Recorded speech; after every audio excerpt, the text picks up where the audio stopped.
we were talking about the idea of game systems that were a great, awesome license, and they're centered around a character, right? And that becomes a problem. And I think that is probably why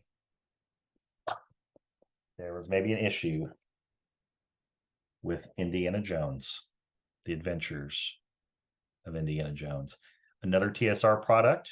Love Indiana Jones. I mean, so again, you had my money, stop, take my money, right? Um, and so that was cool. But the thing that I realized pretty quickly about the game again is that, oh, you could be short round.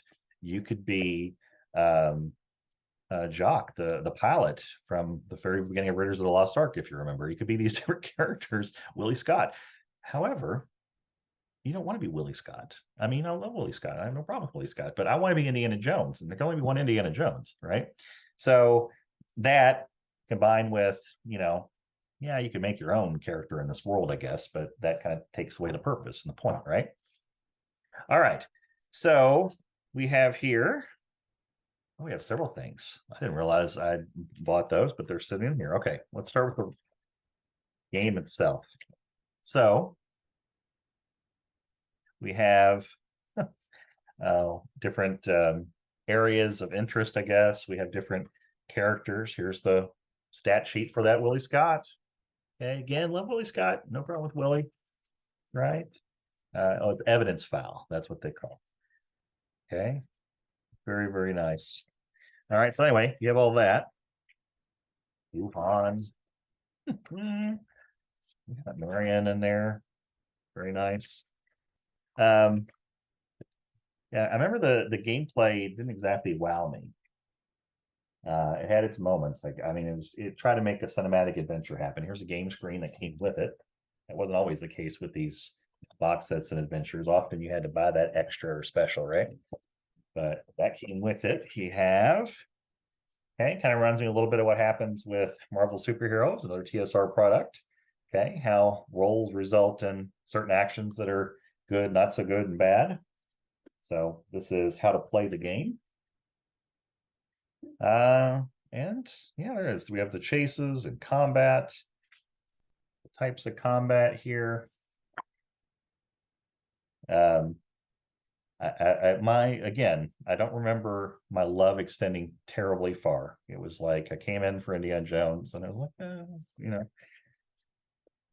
we have again a map, a tile map, map of the world. Very, very nice. Let's see. I must have made some notes about some animals that were in the game. Very important, apparently. Oh, look, it's a Unawing from Raiders of the Lost Ark. Very exciting stuff. All right, so that's that. And then apparently tucked away in all this stuff, I also had 2 adventures. I had Raiders of the Lost Ark. I mean, right? I don't remember them warning you or telling you or even trying that there was, variations on the movie. So I don't know how they solved that or if they bothered. And then I have a Temple of Doom. I know it's kind of maligned in the second of the original trilogy of Indiana Jones, right? But I kind of dug it. There was some good stuff here. You got some cutouts that apparently I didn't use. Maybe I didn't play the game. More maps. Things in the wilderness. Lots of hexagons there. Very cool. All right. Maybe, you know what? Maybe it needs to be a revisit. Maybe there was some value in the Indiana Jones game system. I should have given it more credit for. I don't know. Last thing I'm going to show you, that was something that came with the game. A curious flavor, but appreciate it. And somehow I held on to most of it. Was they had all these little cardboard cutout figures. You could actually make out of cardboard these different pieces to build up a little 3D set, map to give you some spatial awareness for when you're playing, right? So you had that, and you had all of these characters, okay? Like a 3-sided thing that you would tape and paste together. There's Sala. Oh, look. Yes. The Ark of the Covenant. Very nice. Oh man, and there's Indiana Jones, the man himself, running through. Right? Very cool. I don't know how I kept these. I don't know how I kept them intact. I mean, there's so many things from 30 years ago I did not have safely, but by goodness, I held on to these guys, and they did me well, and they did me right. Our next game, this is a book in this instance, came from 1986. It was Mechwarrior, the Battletech role-playing game. It was the first edition of this. Now, it's funny. This is a game that probably has had the most impact for virtually 0% opportunity for me to play. I remember being so excited about like the Battletech universe. I thought it was just so cool, like the giant mechs. The idea of it is it's 1,000 years into the future. Warfare has been going on for hundreds of years. Civilization's kind of fractured, and humanity's all these different fighting clans with these giant robot armies battling each other ad infinitum, right? So that's kind of the premise. And FASA was the one that produced this particular game. Here we go. I think I'd say that right. FASA. We're going to go with that. FASA. I thought this was so cool. Now, the idea of it was that besides the fact that there was actual battle mechs, okay, their emphasis in this game, obviously as a role-playing game, is like thinking about your characters, your pilots, your mechanics, the different people that you could do to inhabit this universe, right? But of course, inevitably and eventually, you got to play with these guys, these Battletech guys. I just thought this was cool. I even remember having a Warhammer toy, all right, which is this one right here, this little guy. Oh, I thought that was so cool. Again, it's 1986. Okay, I was 12. But point of it is, I love this. It just never managed to get a group of people. I might actually, this might be the one I would want to pull out and find some friends. Now, I know the Battletech has lasted. Even the license has moved on from FASA to other gaming companies. So the world lives on. And I'm sure they have a role-playing game experience that's as good as this book or better. But old school friends looking for a Mechwarrior experience, you're going to have to reach out to me. So that is Battletech. All right, the Mechwarrior role-playing game. All right, we've mentioned FASA was the last producer of our Mechwarrior role-playing game. FASA, in a big way, comes into the next game, which is Star Trek, the role-playing game. Now, it's important to note, I was born in 1974. I saw Star Wars, right, in a theater, well, technically a drive-in theater, more than once. And, you know, and it's, I mean, listen, I was born for Star Wars, but I also like Star Trek too. I can be of both worlds. So I was really excited when this game came out. The original edition of this came out in 1983. And yeah, so it was a chance to live in that world. And I really like this game. I have the Cadets Orientation Source book. Look at this. Okay, so a little timeline, which I believe I've read that may have been a little off. Well, remember, one of the things that happened with Star Trek is, you know, from the original series in the 60s, they started getting dates wrong not too long after, right? Like Khan and the Eugenic Wars happened in the 1990s. I missed that, you know. So I think the timelines kept getting retconned over and over again. But anyway, so you have that information. You have the different races. I was always a fan of Andorians. I always thought Andorians they were really cool. They're one of my favorite. There we go. There's the Andorian right there. Okay. So anyway, you have your equipment, just a quick rules, and of course the actual statistics of our good old friends from the original series. So I believe this was like making your actual characters. Yep, creating your character. And that was a bit of a task. This is not something you rolled up in like 2 minutes and started playing. I remember playing with this and I was like, this adds some thought. Not a bad way, just you know, you have a career before you ever step onto the Starship, whatever. You're going to have a lot of skills and different things that's led you up to that moment. Game operations manual. Very nice. I believe this is like the Game Master's information to help that person run this game. Very, very cool. Oh, now here is a UFP Starfleet character data record. Okay, this is what I made back in the day. And my character was very imaginatively called Jack A. Stone. He was a lieutenant in Exploration Command, chief navigator. He was 37 and he was human, and all the statistics and skills that went with it. So Jack Stone, I hope he's out there on the stars having great adventures. Oh, wow, that's cool.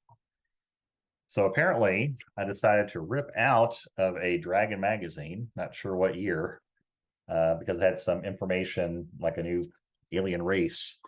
So that's cool. Very, very nice. All right, so that was the original role-playing game box of that. You had your Starship Tactical Combat Simulator, because the original game was basically just the people doing the people things, right? So much like Star Frontiers, had Alpha Dawn and Nighthawks. Well, Star Trek had the original role-playing game, and then they had this, so that you could use these rules when it got to spaceship battles, right? And having fun. You kind of see, based on the year, this came out in 1986. So this is the first example of, I think they're starting to really think of, from the original series, which you saw from the cover of the box set, to thinking ahead to like the movie era. Ooh, some hexagonal characters here, and I see an Enterprise right there. Okay. Special equipment. I saw something about mines, repairing systems. So the idea of it is that your different characters in the crew, the ones that were playing, would man the stations and do different things for the ship as it went through and encounter combat. And man, oh man, these are master control panels. Here is one for Starship Enterprise. Very nice. This might be where it kind of started to lose me a little bit. Like, there's a lot going on. Unless you had friends that were really willing to play that. Ooh, unpunched cards. These are all the like damage counters and weapon systems and things to man your master panel. I thought that was important enough to photocopy and tape, I guess, some diagrams of weapons damage table and a sensor shadow diagram. Very, very nice. Have to have a hexagonal space map and a FASA Corporation order form of different things and different products. Doctor Who. See, this goes back to what I was talking about. FASA also had a Doctor Who game. I knew Doctor Who from the Fourth Doctor from a PBS reruns, and so that's really the only Doctor I knew back in the day.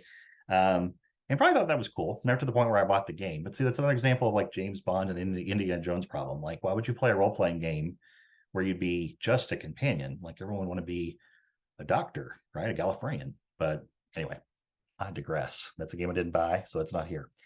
I have to share this exciting thing, which is this card. So I'm going to read it. This, remember, Something to Do. I talked about that earlier. I was apparently looking for Star Trek players in particular. I'd made some investment. I haven't even shown you all the stuff yet. I just want to take a minute to show this. So you see here my excellent art of USS Enterprise. I mean, it's very realistic. So here's what I said, and I typed this on an index card in what I can tell here is 1986, and I put it on a bulletin board. It says, newcomer to FASA's second edition Star Trek basic game. Wishes to find other players who are beginning as well. 12 years old, has played the following games before: AD&D, Star Frontiers, Car Wars, Marvel Superheroes, Indiana J, period. I ran out of room. I mean, Jones is a long word. Ghostbusters and James Bond. Quite interested in forming Star Trek campaign. I could be player and or game master. Phone number is blah, blah, blah.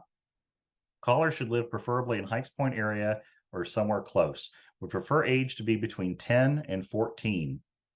Ask for Adam when you call, because I lived with my mother. I was 12 years old. Make sure you're talking to me about the Star Wars game. Note, all capital letters, : while I'm more interested in the Star Trek game at this time, I will consider playing one or more of the games listed above. It's good to know for those friends. Oh, they're called. So that's a real honest attempt at something to do on their bulletin board to say, please play with me. And somehow I held on to that card all these years later. I feel like there was a phone call or two. I don't remember anything memorable. I wasn't kidnapped. So there's that. It was a different time in 1986 that you would just put your phone number on a Nix card and let it rip. But I digress. Lots of different things. This is probably why I desperately wanted to find someone to play. I'd spent a lot of money. We have the Federation Ship Recognition Manual, right? Now, these cardboard inserts were great to keep this from getting bent up. And probably, actually, that was great because it helped keep these from getting damaged all these years. I'll just go through these real quick. Federation source book, some information. And again, by the mid 80s, you were definitely, the supplements were leaning toward the movie era stuff, away from the original series stuff. Next Generation hadn't happened yet, kids. This is the mid 80s. Star Trek IV: The Voyage Home, right in that time frame. So that had a source of different aliens and races, some of which were showing up for the first time, some of which were old school alien races that had been there. Okay, so some information, see some pictures from the movie. So very cool. The Mines of Selka is one of the few adventures that I actually bought of Star Trek from the FASA era. I probably looked at different ones that they had and said, he is wearing a movie era suit, right? Like Star Trek 2, post Star Trek 2. And he's an Andorian.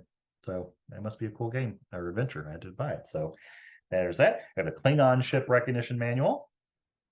Very, very cool. And last but not least, we have the Romulan ship recognition manual. So I was ready. I guess I still am. I mean, that index card I was 12, but I'm still looking for those players. So you know where to reach me and reach out to me if you like adventures.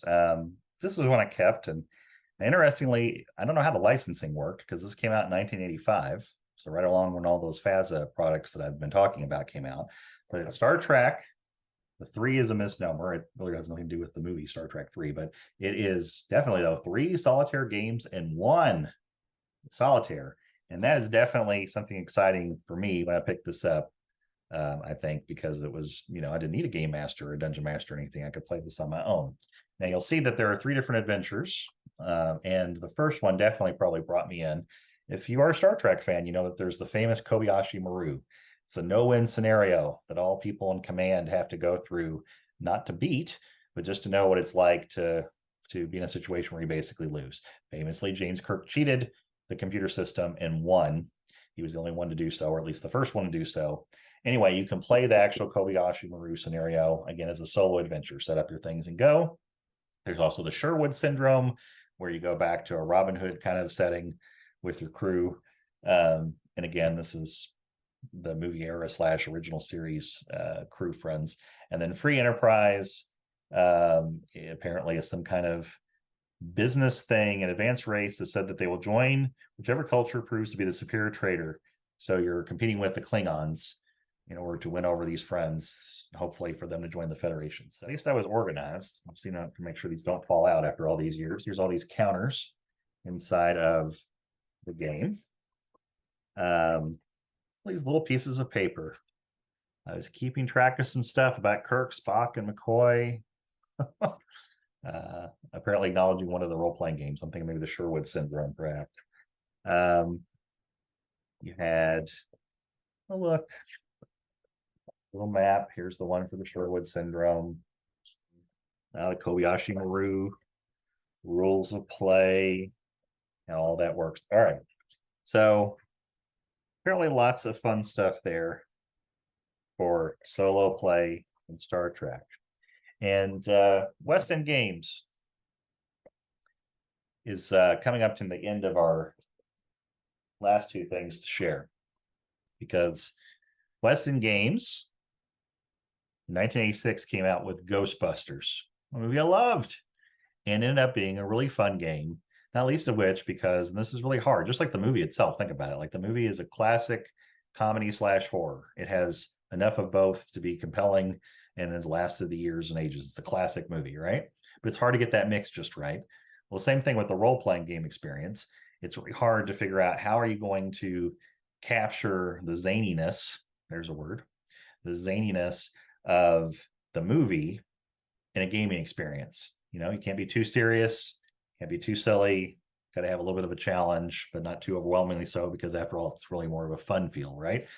And I will say that I really loved this Ghostbusters game able to do that. Again, West End Games. So another product of West End Games. This is the first edition of that game. Who are you going to call and beat? So as part of the game, there was all these cards of different equipment. And I remember, again, this has been 30 years, but I remember that when you start out with your player, you'd have to figure out, you can only take so many things. So what things are going to take? The ectovisor, the PKE meter. So I had to make sure to take a ghost trap, right? There is the ID cards themselves of different people. Okay. Here's Dana Barrett. Okay. And the different statistics for her. Okay. And all of our other friends, of course. The die. Oh my goodness, the die. Yes. Okay. I still have it. Right. It's a 6-sided dice game. And that was the main mechanic of just using 6-sided dice. And the thing that was really cool was that you got a ghost die, right? That was it took the place of 6. So I think if I remember the mechanic, when you rolled it, that wasn't a good thing. If it was the adversary that was helpful to them, if you rolled the ghost, then bad events and things would occur. So cool. You have the training manual. Here you go. The Ghostbuster headquarters. Look at that sequence of that.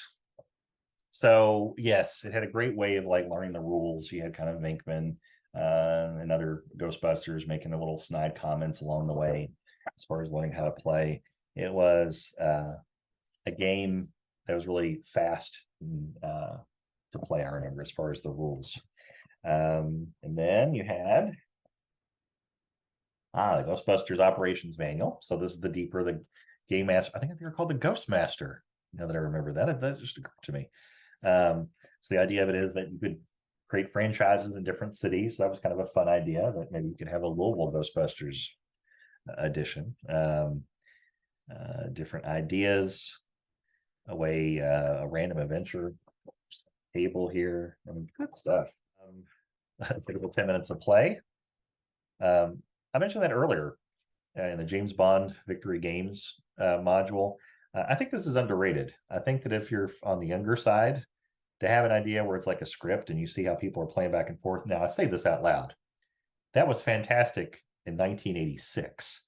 Now, I recognize that in 2023, you are 3 clicks away from watching, on this very thing I'm posting this video on, a billion YouTube videos of people playing Dungeons and Dragons or whatever game you want.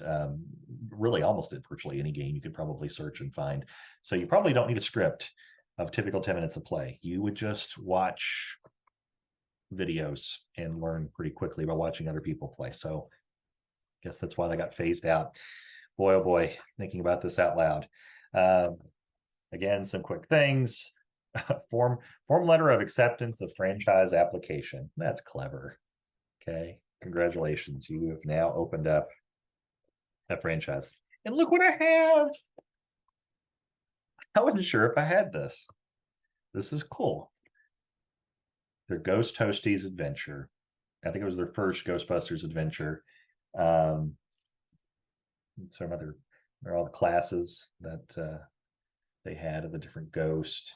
And there's a Ghostmaster screen. Yes, there we go. Oh my gosh.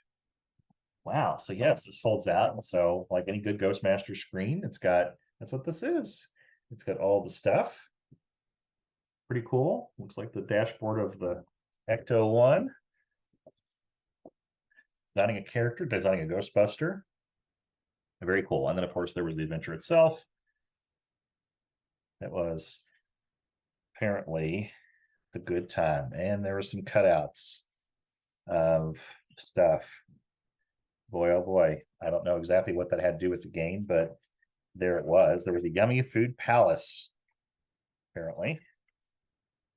Different things from the game. Anyway, all right. So Ghost Toasties in Key Master Screen. Cool. I had read about that at one point and said, oh, I felt like that was memorable and that maybe I had it. And I did. I did have it on the last West End Games thing to share and show. And kind of the end of the trail of my bin as far as stuff that's aged out or stuff that I had from this time period. Because this came out in 1987.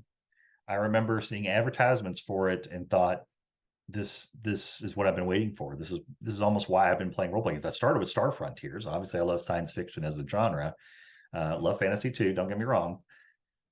And then West End Games came out with this Star Wars: The Role Playing Game. What? I mean, come on, 1987. My 13-year-old self was amazing. According to Something to Do, it was $18.95. Well, you know, things cost money. All I can say about this game is that you have to understand in 1987, this is several years after Return of the Jedi had come out, and the whole franchise of action figures and all the things had ended. There was no original content for Star Wars, which is impossible to imagine in a Disney Plus world of today, where there's a new TV show every 15 minutes, right? This was, you know, the nadir of Star Wars fandom. You were really a big fan to hang in there because there was nothing out. And then the Star Wars role-playing game from West End Games came out. And it was a fantastic book and a fantastic game. It was built on the Ghostbusters mechanic, the idea of D6 being your dice. The thing that was really awesome was it really captured the idea of playing quickly and playing fast. You know, that Star Wars is a fantasy science fiction, you know, space opera, as they call it, right? It's not hard science fiction where you have to, well, like Star Trek, where you had that whole entire box set just to say how starships moved around and shot a thing, and it took all that stuff, right? Hard, quick, fast, like, you know what, just like Star Wars, like we're here for fun. Lots of great images. I mean, you had things like this, you know, a faux ad for the Empire, you know, propaganda like join the Empire, the Imperial Navy. The big thing is that you had these different player types that you could be, right? And so in theory, you would photocopy or hand reproduce at the time, right? You could be a bounty hunter or a brash pallet or even an Ewok, right? And based on those things, you had certain ability scores and so on. You couldn't be a full-out Jedi. There was a couple of variations, like you had just an inkling of the Force. And so in this edition of the game, probably for game balance, you couldn't go crazy. You couldn't just be Luke and like make everything fly around while your other friend was an Ewok, right? So it kind of balanced that out. I think that moved along maybe in further editions of the role-playing game. But nevertheless, it was a fantastic, fantastic adventure. And it felt a little bubbled in the back here. I'm not sure if it took some water damage or something else, but I am proud to have this as a part of my bin, as part of my history of role-playing games. So Star Wars, the role-playing game. And with that, we come to the end. I mean, we have gone through the bin. Funnily enough, that's not exactly even all of the different ones. I just kind of brought out curated the ones that I thought were most interesting to talk about. But I really appreciate you hanging in there, hopefully, to watch all of these different things, maybe to reminisce, and brings up some memories of games that you either still have or always wanted to play, or remember maybe your dad or an older relative that had. So if for any of those reasons, for nostalgia, or maybe to get your interest in some of these older role-playing games, these old school games, hopefully this video was something valuable for you. So with that, I am going to say goodbye and good night. And again, thank you for watching. And remember, lots of information, instructional resources, and other things about tabletop role-playing games in education is over there at KyEdRPG.com, at KyEdRPG on all the different social medias. And I hope that you find something useful there. Thanks so much.